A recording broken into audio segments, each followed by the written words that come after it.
Question 12. In the given figure, ABC is an equilateral triangle. PQ parallel AC and AC is produced to R such that CR equals to BP. Prove that QR bisect PC. अब हमें इसमें proof करना जो QR है वो bisect कर रहा है किसको? PC को.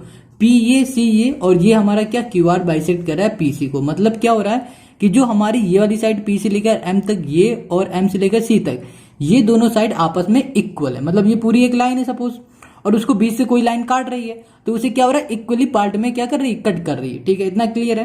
अब देखो क्वेश्चन कह रहा है कि जो हमारा ABC है ये ABC इतना ये हमारा क्या है ये क्वाड्रिलेटरल इक्विलैटरल ट्रायंगल है और जो इक्विलैटरल ट्रायंगल होते हैं ना उसके तीनों एंगल होते हैं 60 डिग्री के बराबर.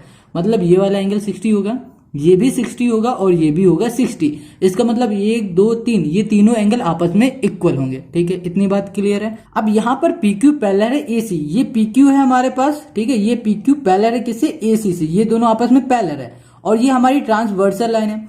अब देखो ये ट्रांसवर्सल लाइन है और ये हमारे पैरेलल है और यहाँ पे जो एंगल बन रहा है ये वाला एंगल और ये वाला एंगल ये दोनों एंगल आपस में कैसे हैं? ये करस्पॉन्डिंग एंगल हो रहा है क्योंकि देखो ये ट्रांसवर्सल लाइन है ये दोनों पैरेलल हैं और पैरेलल के इधर इधर कौन से एंगल बनते हैं? ये हमेशा बनते हैं ट्रांसवर्सल एंगल. सॉरी, ये बनते हैं करस्पॉन्डिंग एंगल. तो करस्पॉन्डिंग एंगल भी होते हैं आपस में इक्वल. ठीक है, चलो इसको हम लोग करते जाएंगे तब ये ज्यादा समझ में आएगा. तो इसको हम लोग करते हैं. तो सबसे पहले यहाँ पर हम लोग लिखते हैं जो हमारे पास एंगल है. ठीक है, सॉल्व कर रहे हैं इसे प्रूव कर रहे हैं.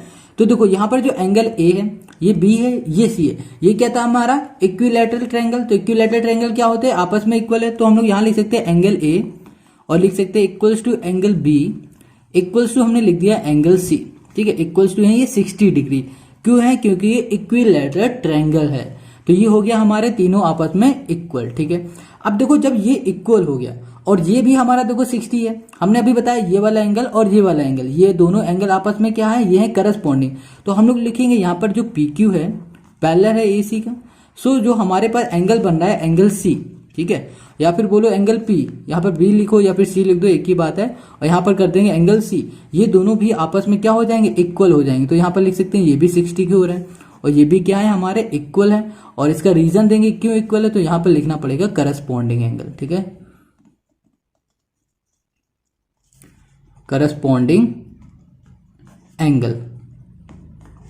इतनी बात क्लियर हो गई कि ये दोनों आपस में इसलिए इक्वल हो रहे हैं ये वाले एंगल क्योंकि ये करस्पॉन्डिंग है. अब देखो ध्यान से ये देखो हमारा हो गया 60. ठीक है, और ये हो गया हमारा 60.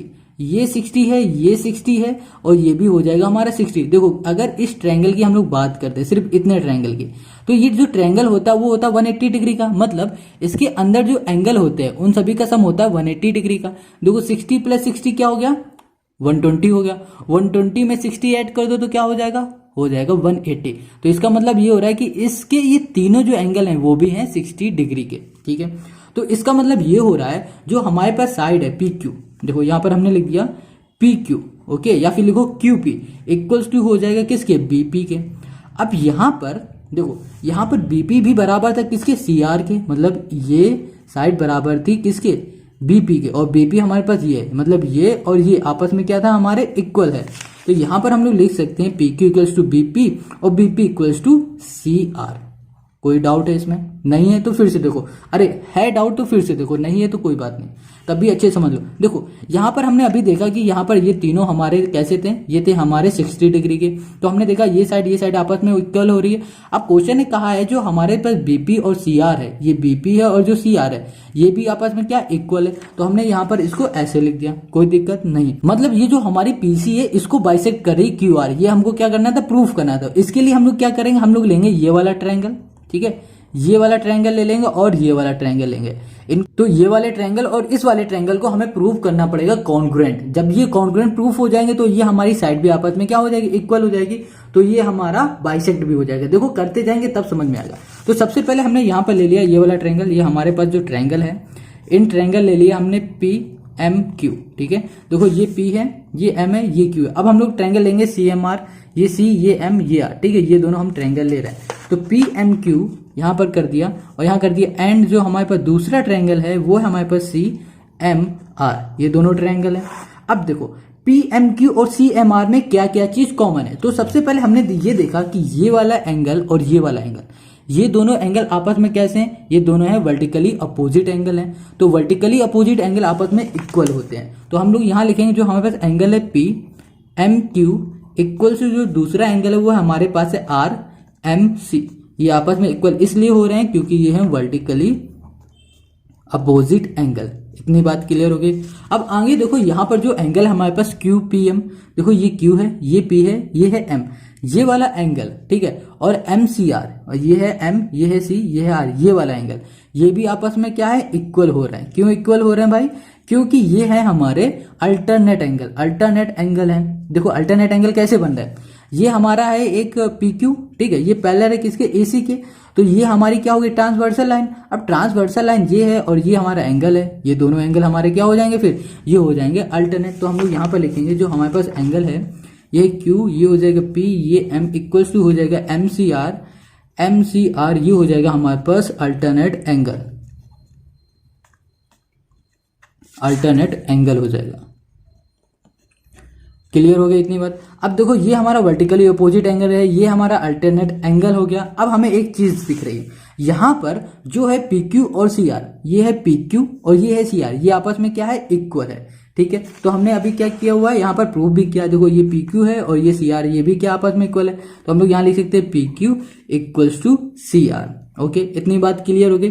अब आगे देखो हमें ना किसी भी ट्रायंगल को कॉन्ग्रुएंट प्रूव करने के लिए 3 पॉइंट चाहिए होते हैं, हमने तीनों पॉइंट निकाले।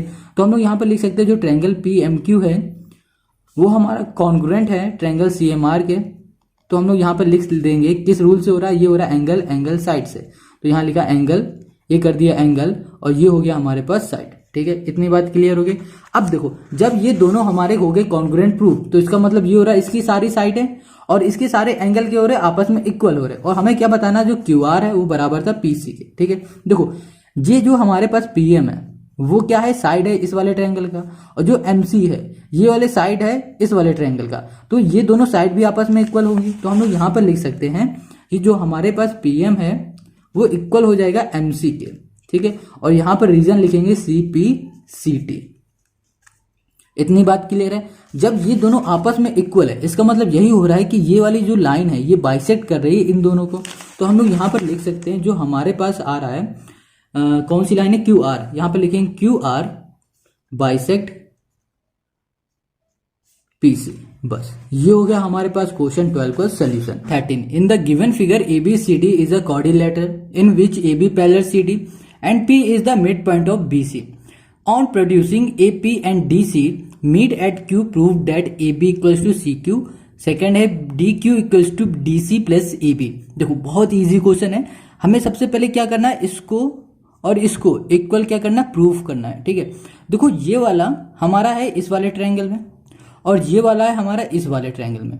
अगर ये दोनों ट्रायंगल हम लोग ले लेते हैं और इनको हम लोग प्रूफ करते हैं कॉन्ग्रुएंट, तो हमारे ये साइड और ये साइड आपस में इक्वल हो जाएगी।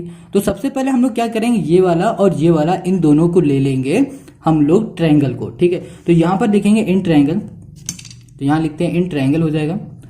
इन ट्रायंगल कौन सा है हमारे पास, ABP, तो यहाँ लिख लिया A, ये हो गया BP। अब देखो जो हमारे पास दूसरा ये वाला ट्रायंगल है तो यहाँ पे लिखेंगे एंड, ये ट्रायंगल हो जाएगा हमारे पास QPC, ये हो गया QPC, ये दोनों हमारे पास ट्रायंगल हो गया। अब इन दोनों ट्रायंगल में हमारे पास देखो क्या क्या चीज कॉमन है। तो सबसे पहले हमने देखा कि ये वाला एंगल और ये वाला एंगल आपस में हमारे हैं वर्टिकली अपोजिट। तो हम लोग यहाँ पर लिख सकते हैं APB, यहाँ लिखा एंगल APB इक्वल्स टू जो हमारे पास दूसरा एंगल है वो है QPC, ये कर दिया QPC। ये दोनों हमारे हैं वर्टिकली अपोजिट एंगल, तो वर्टिकली अपोजिट एंगल, ठीक है। ये दोनों हमारे कैसे हैं, ये दोनों हैं वर्टिकली अपोजिट एंगल। अब आगे हम लोग बात करें तो हमारे पास देखो ये वाली साइड और ये वाली साइड, ये हमारी क्या थी, ये थी पैरेलल थी आपस में। तो इसका मतलब ये हो रहा है कि ये हमारी जो लाइन है वो क्या है, ट्रांसवर्सल है, ठीक है, ये हमारी क्या है, ट्रांसवर्सल है। तो यहाँ पर अगर ध्यान से देखोगे कि हमारे पास जो एंगल बन रहा है BAP, मतलब ये वाला एंगल, और हमारे पास Q, ये वाला एंगल, ये दोनों एंगल आपस में क्या है, ये दोनों एंगल हैं आपस में अल्टरनेट। तो हम लोग यहाँ पर लिख सकते हैं जो हमारे पास एंगल है BAP इक्वल्स टू एंगल है PQC, ये दोनों है हमारे अल्टरनेट एंगल। Alternate angle. तो ये दोनों आपस में इक्वल हो जाएंगे। ये दोनों आपस में इसलिए इक्वल होंगे क्योंकि ये वर्टिकली हैं और ये हैं अल्टरनेट एंगल।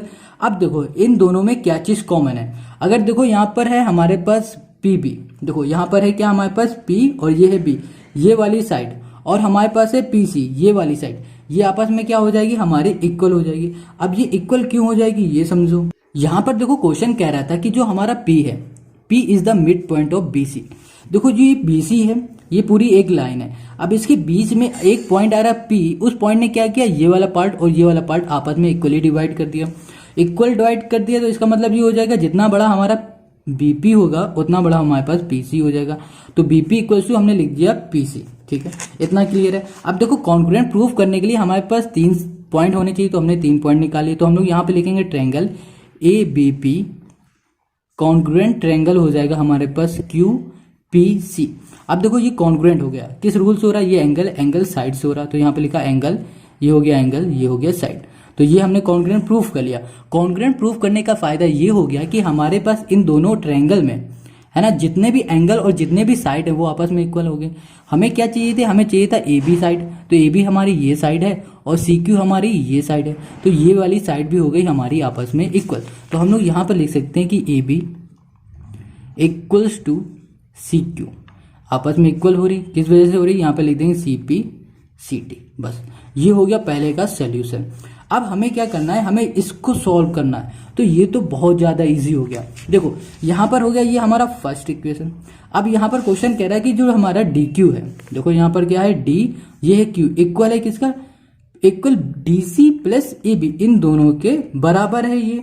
यही हमको प्रूफ करना है ना कि इन दोनों का जो सम होगा वो बराबर होगा किसके, वो बराबर हो जाएगा डी क्यू के। इस वाली साइड को और इस वाली साइड को अगर हम लोग ऐड कर देते हैं तो ये हो जाएगा हमारे पास डी क्यू। तो हम लोग लिख सकते हैं D Q equals to D C plus C Q, ये हम लोग लिख सकते हैं। कोई दिक्कत आ रही नहीं आनी चाहिए, क्योंकि जब इसको और इसको जब हम मिलाएंगे तभी तो हमारा डी क्यू बन पाएगा, ठीक है। वही चीज हमने यहाँ पे लिखा है।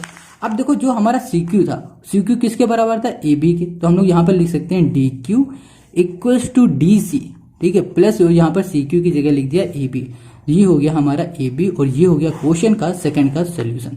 तो क्वेश्चन नंबर 13 का ये सोल्यूशन हो गया, बहुत ईजी है, बस एक फाइंड किया तो दूसरा अपने आप आ गया। अब हम लोग करेंगे क्वेश्चन नंबर 14।